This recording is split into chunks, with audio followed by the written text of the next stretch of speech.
Louange à Allah, Seigneur de l'univers, à qui appartient toutes les louanges. J'atteste qu'il n'y a aucune divinité qui mérite d'être adorée, sauf Allah subhanahu wa ta'ala. Allah qui nous a honorés avec plusieurs types d'adoration et plusieurs types d'obéissance. Allah subhanahu wa ta'ala, durant le mois du Ramadan, il a fait ce mois béni, qui est rempli, on va dire un bus rempli de biens et d'obéissance, que chacun y entre pour profiter et prendre des leçons. Cela est une école pour nous. Il ne faut pas sortir du Ramadan sans profiter de quelque chose. Il ne faut pas que le mois de Ramadan soit comme pour toi un stand-by pour tes fautes, tes erreurs, et après le Ramadan tu te replonges dans cela. J'atteste que Muhammad sallallahu alayhi wa sallam est son serviteur et son messager. Paix et bénédiction et salut sur lui et sur ses illustres compagnons.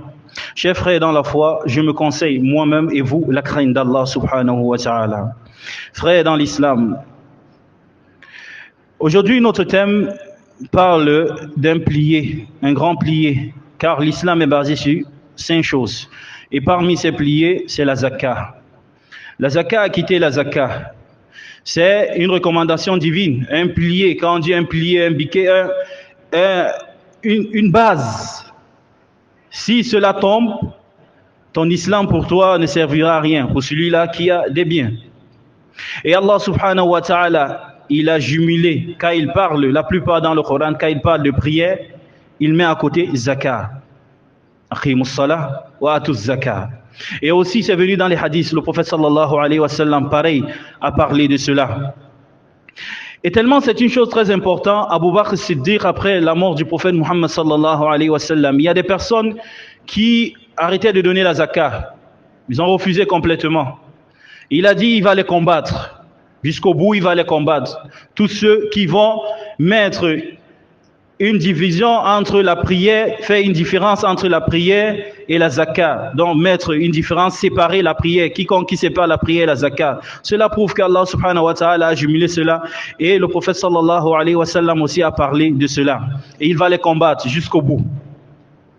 Et Ibn Abbas radiyallahu anhu dit, quiconque Allah subhanahu wa ta'ala a octroyé des biens, a donné des biens, il est obligatoire pour lui de donner la zakat. C'est une obligation. Pourquoi? S'il ne donne pas, cela ne va pas purifier sa richesse. Cela ne va pas purifier ses biens. Et s'il ne donne pas aussi, après sa mort, il va souhaiter revenir. Un homme interroge Ibn Abbas en disant, mais souhaiter revenir après la mort, ça sont les koufars, les infidèles qui le souhaitent. Après, Ibn Abbas lui récite le verset, wa anfiqu mimma razaqnakum. Dépensez de ce qu'Allah subhanahu wa ta'ala vous a octroyé des biens avant que la mort ne vienne, n'atteigne une personne parmi vous. Et cette personne dit, ya Allah, retarde de moi un peu pour que je donne, soit sadaqa, ici il veut dire la zakah, donner la zakah. Ça montre que c'est très important et c'est une obligation.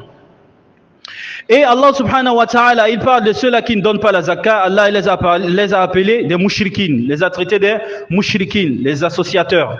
Car Allah subhanahu wa ta'ala dit, wa wailul, malheur à ces associateurs, ceux-là qui ne donnent pas la zakah, ils n'acquittent pas la zakah. Et yawm al-qiyamah, ils seront des infidèles. Celui qui ne donne pas la zakah, Allah subhanahu wa ta'ala a promis à celui-là un châtiment douloureux. Car Allah subhanahu wa ta'ala, il parle de ceux-là qui ont des trésors d'or, qui ont de l'argent, la matière, l'argent, et le gardent et ne dépensent pas dans le chantier d'Allah. Tout cela, on va faire entrer dans le feu de l'enfer. Et lui aussi sera jeté dans le feu de l'enfer, soit par le dos ou bien par le front. Car ils n'ont pas dépensé dans ce qu'Allah subhanahu wa ta'ala leur a donné, qui a une obligation. Et on leur dira, goûtez donc à ce que vous avez amassé, vous n'avez pas donné. Et est venu aussi dans un hadith de Bukhari, d'après Abu Huraira, qu'Allah soit satisfait de lui, dit le messager d'Allah sallallahu alayhi wa sallam dit, quiconque Allah subhanahu wa ta'ala a donné un bien, la richesse bien sûr, et il n'a pas donné la zakah, il n'a pas acquitté la zakah, c'est bien yawm al-qiyamah. On va faire quoi? On va façonner, on va faire un gros serpent. qui va venir l'entourer tout autour de lui et le coincer avec la mâchoire. Ça montre un musiba, c'est vraiment un danger. Et ce serpent lui dira, Anama Alouk, moi je suis ton bien que tu as amassé. Les maisons que tu as achetées ici, dans chaque terre, tu achètes, tu fais comme un commerce, mais tu ne donnes pas la zakat, je suis ton bien. Tu as amassé des boutiques et des trucs, tu as des biens, tu ne donnes pas la zakat, c'est moi ton bien aujourd'hui. Et ensuite le prophète sallallahu alayhi wa sallam, il récite un verset, il dit qu'ils ne pensent pas, ceux-là qui sont chiches, qui ont de l'avarice, qui sont chiches, ils ne donnent pas de ce qu'Allah subhanahu wa ta'ala leur a donné comme un bienfait, car c'est une grâce, Allah il t'a donné.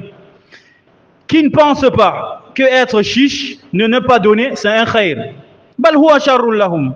Mais c'est un mal plutôt pour eux.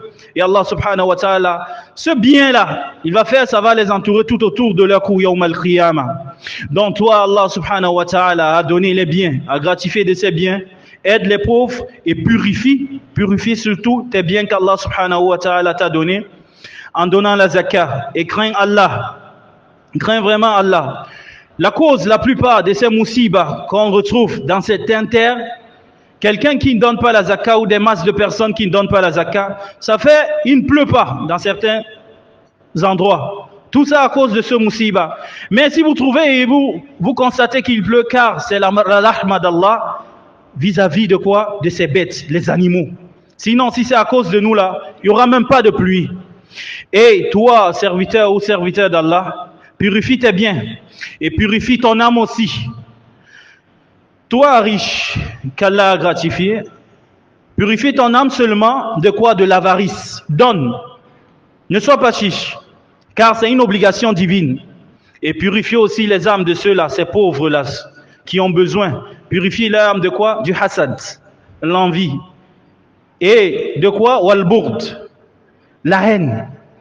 Wal-hikd, il a la rancune. Tu ne donnes pas. Il est toujours rancunier avec toi. Car Allah subhanahu wa ta'ala dit au prophète, Khudh min amwalihim sadaqatan, tutahhirhum wa tuzakkihim biha. Prends de leurs biens. Prends de leurs biens. Et cela sera, quand tu prends cela, pour que ça soit une zakat, pour donner aux pauvres, cela va purifier leurs biens. Donc, chers frères dans la foi, pour ceux-là que Allah subhanahu wa ta'ala a donné les biens, il faut retirer cette zakat. Mais wallahi, si vraiment ces riches-là donnaient la zakat comme il se doit, on ne devait pas retrouver ces pauvres de temps à travers. Aujourd'hui, c'est devenu être malin. Tu vois, quelqu'un, il retire la zakat parmi ses biens, ou dans ses biens, autant pour moi, il retire par exemple 1 500 000. Il divise en 20 000, 10 000, 15 dans les enveloppes, te donne zakat. Qu'est-ce que tu as donné? C'est pour que l'année prochaine, moi aussi, je retire. Tout ça, c'est toujours le hasad. Faut pas que demain, toi aussi tu as. Mais par contre, s'il donnait, par exemple, je te donne 500 000, oui, il va acheter sa nouvelle machine, il va coûter, ou bien je donne à celui 500 000. Là, ça va faire progresser la société. Mais on ne fait que les diviser. 10 000, 20 000. Demain, c'est toujours comme ça. L'année prochaine, ça sera toujours la même chose. Tu attends toujours de lui un 20 000, un 30 000. S'il ne donne pas, oh, tu attends, fou, il est allé à la Umrah. Il n'a pas donné. Ah, ça devient quoi? Allah ya Issa. C'est quoi? Le hiqt. Cette envie-là, c'est ça. Le bourg, la haine là. On attend toujours de ça. Ils sont toujours en train de retarder. C'est pas bon. Donnons vraiment la zakat comme il se doit. Car si tu donnes, vraiment si c'était normal, quelqu'un qui retire par exemple 500 000 donne, il te raye de la liste.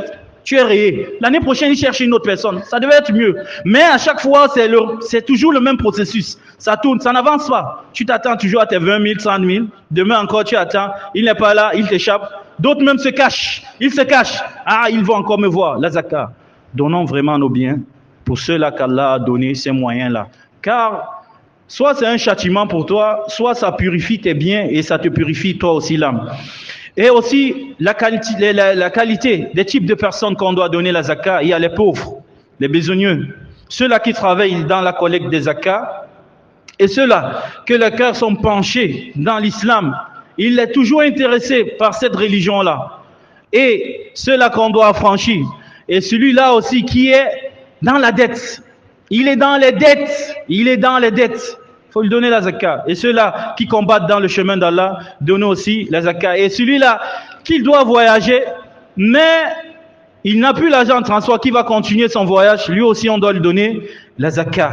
Voici ces types de personnes qu'on doit donner la zakat. Mais ça devient la zakat entre eux. C'est celui qui travaille avec lui. Il est aisé, mais il lui donne toujours la zakat. Les riches entre eux, ils donnent ici 1 million, 2 millions, c'est entre eux, ça se balance entre eux. Mais le pauvre, on te donne 15 000, on te donne 20 000. Wallahi, arrêtons ça. Arrêtons ça. Ce n'est pas le hasad pour ces riches-là. Mais je regarde cela avec le aïnou shari, comme les savants disent. Il faut gronder, il faut parler, parce que c'est une responsabilité. Et je vois aussi cela avec le regard du qadar, aïnoul qadar.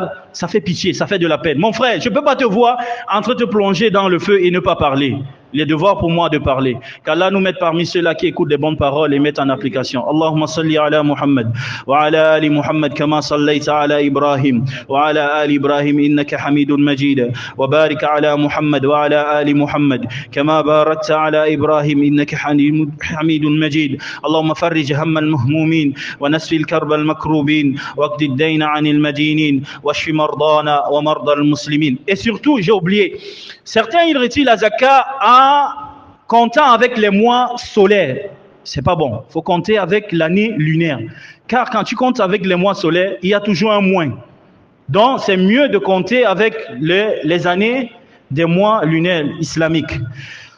ربنا اتنا في الدنيا حسنة وفي الآخرة حسنة وقنا عذاب النار ربنا ظلمنا أنفسنا وإن لم تغفر لنا وترحمنا لنكونن من الخاسرين اللهم سلمنا لرمضان وسلمه لنا وتسلمه منه متقبلا برحمتك يا أرحم الراحمين اللهم آمنا في أوطاننا اللهم آمنا في أوطاننا اللهم آمنا في أوطاننا اللهم احفظنا واحفظ بلاد الكاميرون بسوء برحمتك يا أرحم الراحمين اللهم تقبل صيامنا وقيامنا وركوعنا وسجودنا برحمتك يا أرحم الراحمين سبحان ربك رب العزة عما يصفون وسلام على المرسلين وآخر دعوانا عن الحمد لله رب العالمين.